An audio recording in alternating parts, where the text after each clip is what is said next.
তো আমার যে মিস্ত্রি ভাইরা আছে, একটা রড শাটারিং এর কাম করার পরে যে রুমের মাঝখানে যে ক্রাঙ্ক জালি দেওয়া হয়, তো ক্রাঙ্ক জালিতে ক্রাঙ্কটা উঠাবেন কীভাবে, কতগুলো একটা ডাই দিয়ে খুব কস্তি করে, খুব কোশিশ করে, মানে ভালো হয় না। তো আজকে আমি দেখাবো যে দুইটা ডাই দিয়ে খুব সহজ, খুব তাড়াতাড়ি কীভাবে ক্রাঙ্ক উঠাবো। তোমরা সম্পূর্ণ ভিডিওটা দেখতে থাকো। মিস্ত্রি ভাইরা খুশি, আর অন্য আকাশ কই নাই।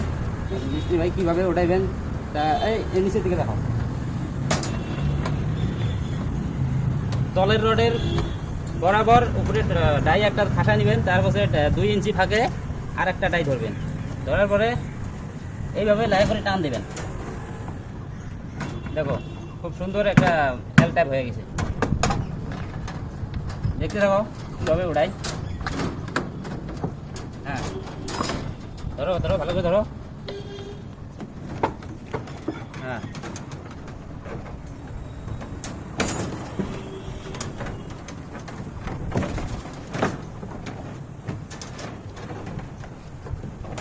লাইক কমেন্ট শেয়ার করবেন, তাহলে নেক্সট ভিডিও আরও ভালো ভালো পাবেন।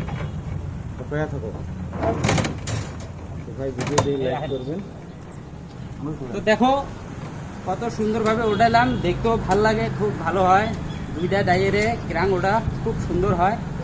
তো মিস্ত্রি ভাইরা এইভাবে উঠাইবেন, খুব তাড়াতাড়ি হবো। যদি ভিডিওটা ভালো লাগে লাইক করে দিবেন, কমেন্ট করবেন, একটা শেয়ার করে দিয়ে চলে যাবেন। Next video